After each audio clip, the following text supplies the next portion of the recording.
नमस्कार, मैं रंजित रंजन आप सभी का कॉम्पिटिटिव वे पे स्वागत करता हूं।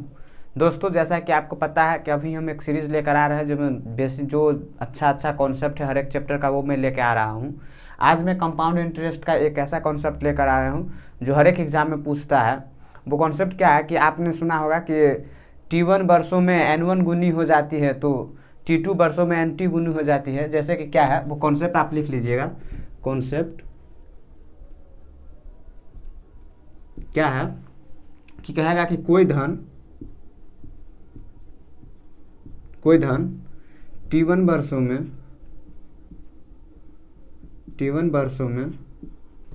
N1 गुनी हो जाती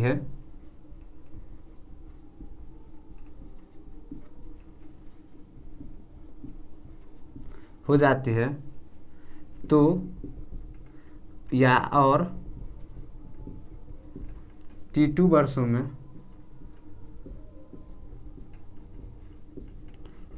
N2 गुनी हो जाती है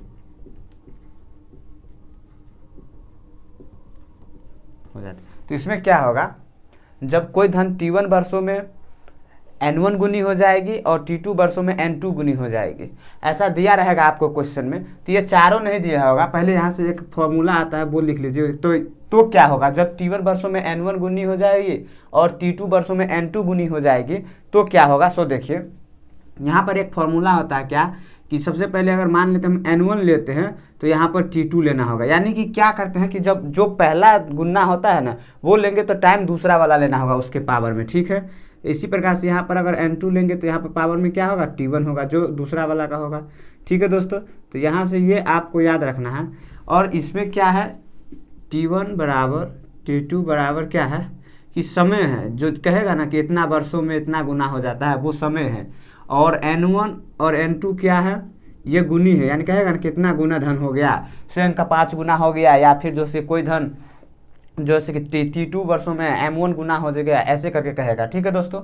इसमें से 4 गो में से जो है कि आपको कोई 3 दिया रहेगा और एक पूछेगा। जैसे अगर N1 दिया रहेगा तो T2 दिया रहेगा तो T1 पूछेगा, अगर N2 दिया रहेगा, N1 दिया रहेगा, T2 दिया रहेगा तो T1 पूछेगा, अगर T1 दिया है, N2 दिया है, N1 दिया हो तो T2 पूछेगा, ठीक है। कैसे इस पर क्वेश्चन आता है, चलिए देखते हैं क्वेश्चन कैसे आता है। कि इस पर क्या कहेगा, आपको एक क्वेश्चन लिखिएगा।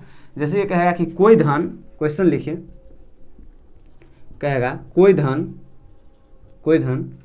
4 वर्षों में 2 गुनी हो जाती है, 2 गुनी हो जाती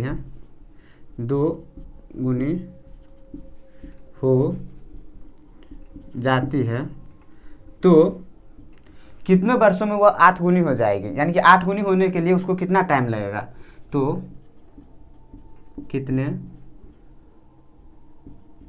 वर्षों में 8 गुनी हो जाएगी, 8 गुनी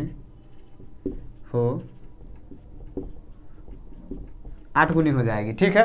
क्या कह रहा है कि कोई धन 4 वर्षों में 2 गुनी हो जाती है तो कितने वर्षों में 8 गुनी हो जाएगी, ठीक है। तो हमने क्या कहा है यहाँ से कि देखिए n सब क्या है, गुनी, क्या कहता है 4 वर्षों में 2 गुनी हो जाती है, यानी कि 2 गुना होता है। तो पहला कितना गुना है, N1 कितना है, 2। उसके बाद में क्या कहता है कि कितने वर्षों में 8 गुनी हो जाएगी, यानी कि T2 पूछा है, तो चलिए यहाँ पर रखते हैं T2। उसके बाद में क्या है कि कितना गुना हो जाता है, 4 गुना हो जाता है, सॉरी 8 गुना हो जाएगा। तो 8 गुना होगा तो 8, N2 कितना दिया हुआ है 8, और कितने साल में, तो यहाँ पर T1 लिखेंगे तो T1 कितना था 4 वर्षों में, यानी कि यहाँ पर लिखेंगे 4, ठीक है।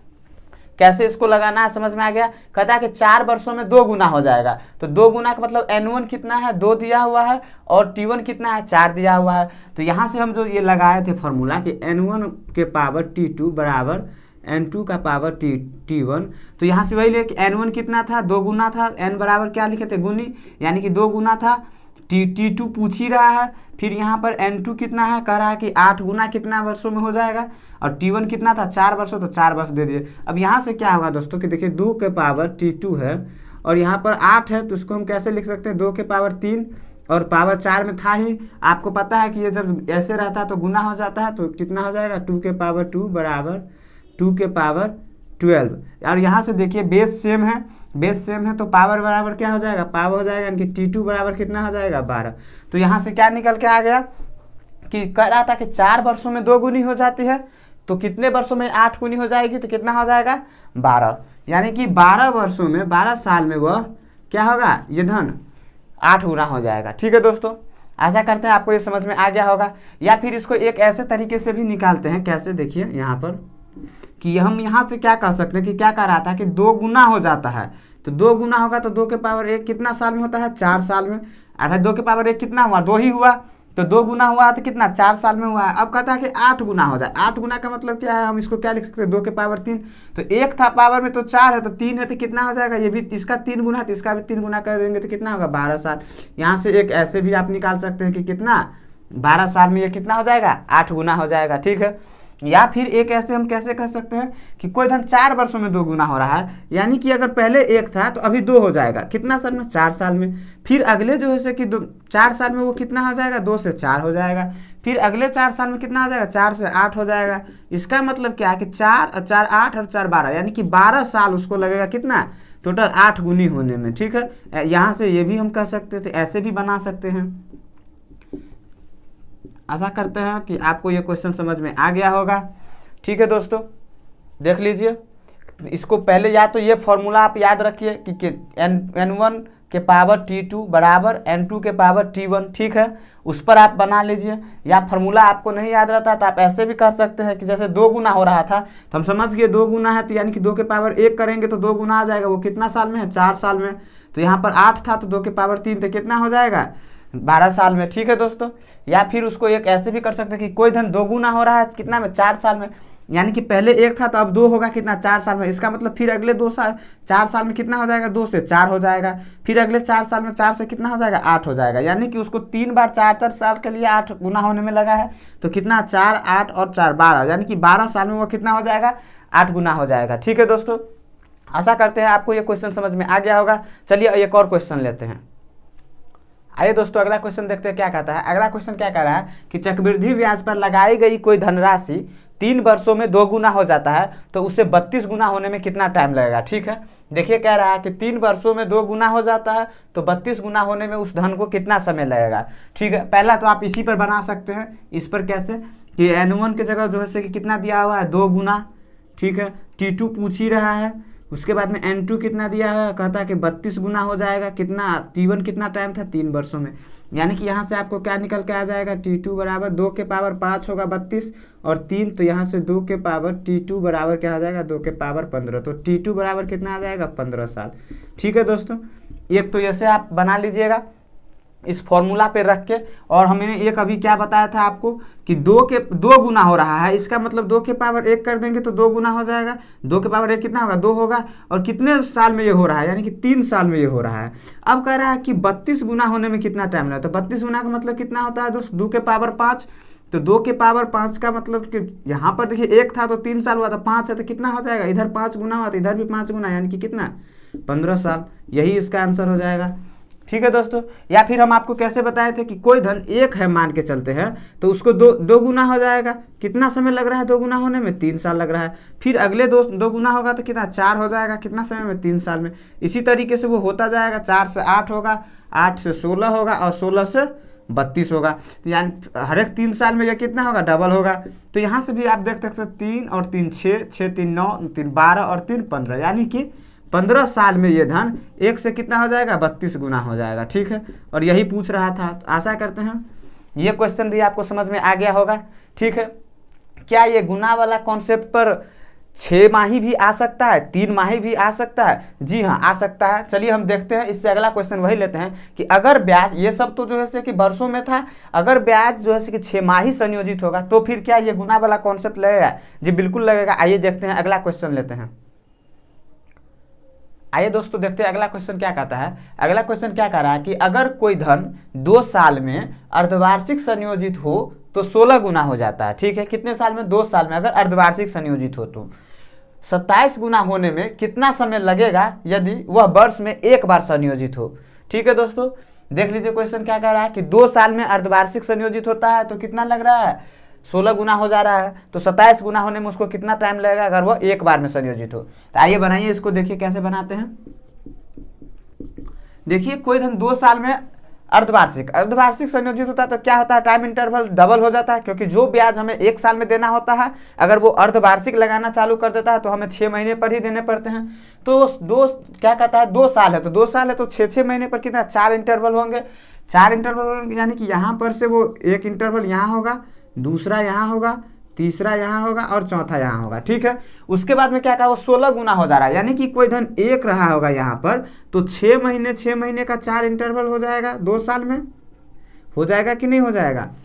तो 1 से वो कितना हो जा रहा है लास्ट में 16 हो जा रहा है, यानी कि यहाँ से वो 16 गुना हो जा रहा है, 6 इंटरवल, 6 महीने का इंटरवल है। ठीक है, तो आप देखिए कि कैसे 16 हो जाएगा। देखिए 1 से 2 होगा पहले, फिर 4, फिर 8, फिर 16, यानी कि 2 गुना होते जा रहा है। तो हम यहाँ से क्या कर सकते हैं कि 6 महीना में 1 से अगर 2 हो गया यानी कि डबल हो गया तो हमें यहाँ से जो है इंटरेस्ट कितना मिल रहा है, देखिए इंटरेस्ट 1 मिल रहा है। 6 महीना में इंटरेस्ट हमें कोई अमाउंट अगर 1 था तो 6 महीना में वो डबल हो गया, फिर अगले 6 महीना में डबल हो गया, फिर अगले 6 महीना में डबल हो गया, ऐसे होता गया। और क्या हुआ कि 4 इंटरवल हुआ, 2 साल में हुआ कितना 16 गुना हो गया। तो यहाँ से देखिए पहले 6 महीने में हमें 1 से अगर वो राशि 2 हो गया, इसका मतलब ब्याज हमें कितना मिल रहा है 1 मिल रहा है। अब क्या कर रहा है कि वार्षिक संयोजित होता है। अगर वार्षिक संयोजित होगा तो आप यहाँ से ये देख के बताइए, अगर 6 महीने में आपको 1 ब्याज मिलता है देना पड़ता है तो 1 साल में आपको कितना बिल देना पड़ेगा, ब्याज 2 देना पड़ेगा, क्योंकि डबल हो जाएगा, ब्याज भी डबल हो जाएगा। अगर 6 महीने का हम निकाले थे तो 1 निकला था, अब कहता है कि साल में लगे यानी कि वार्षिक लगे तो डबल हो जाएगा। तो वही हम यहाँ पर क्या कहते हैं कि अगर कोई अमाउंट 1 था तो अब हमें उस पर इंटरेस्ट जो है कि 1 साल में, साल भर अब वार्षिक लग रहा है तो हमें इंटरेस्ट कितना देना पड़ेगा, 2 देना पड़ेगा। इसका मतलब क्या है कि 1 से वो कितना हो जाएगा 3 हो जाएगा कि नहीं हो जाएगा, क्योंकि 6 महीना पर हमें 1 ब्याज देना पड़ रहा था, अब 1 साल में कितना ब्याज देना पड़ेगा 2 देना पड़ेगा। फिर अगले 1 साल में यह कितना हो जाएगा 3 से 6 हो जाएगा, फिर अगले 3 साल 9 हो जाएगा, क्योंकि डबल हो रहा है, 3 गुना हो रहा है। देखिए 1 से 3 हो रहा है यानी कि 3 का मल्टीप्लाई हो रहा है, 3 गुना हो रहा है, तो 3 से ये कितना हो जाएगा 9 हो जाएगा, फिर 9 से कितना हो जाएगा 27 हो जाएगा। यानी कि उसे 27 होने में 1 जब था वहाँ से अगर वो 27 होगा और वार्षिक संयोजित होगा तो कितना साल लग जाएगा 1, 2 और 1 3, यानी कि 3 साल लगेगा। ठीक है दोस्तों, यही पूछ रहा था कि अगर वार्षिक संयोजित किया जाए तो 27 गुना होने में उसे कितना समय लगेगा। जब वार्षिक संयोजित होगा तो 27 गुना होने में उसको कितना साल लगेगा 3 साल लगेगा। ठीक है दोस्तों, आशा करते हैं आपको ये क्वेश्चन समझ में आ गया होगा। दोस्तों अब इस टाइप पर यानी कि N1 जो है कि गुनी होने में T1 टाइम लगता है तो N2 गुनी होने में कितना टाइम लगेगा, ये इस टाइप पर या फिर इसी चारों में से कोई एक दिया आपको नहीं दिया रहेगा जो पूछेगा, ऐसा कोई भी क्वेश्चन आएगा तो आप कर लीजिएगा, ये मैं उम्मीद अब कर रहा हूँ। ठीक है दोस्तों, अगर ये वीडियो आपको अच्छा लगता है तो इस वीडियो को लाइक कीजिए और ज़्यादा से ज़्यादा अपने फ्रेंड सर्किल में शेयर कीजिए, ताकि और लोगों को और विद्यार्थी को जो है कि ये ज़्यादा से ज़्यादा तक पहुँचेगा तो उस सबको भी फायदा होगा। ठीक है दोस्तों, अगर आप हमारे चैनल पर नए हैं तो इस चैनल को सब्सक्राइब कीजिए और बेल आइकन को जरूर दबाइए, ताकि ऐसा वीडियो हम जैसे ही लेकर आएंगे सबसे पहले नोटिफिकेशन के जरिए आप तक पहुँचेगा। ठीक है दोस्तों, तब तक के लिए अब इतना ही रखते हैं, आज के लिए इतना ही। आप अपना ख्याल रखिए और पढ़ते रहिए।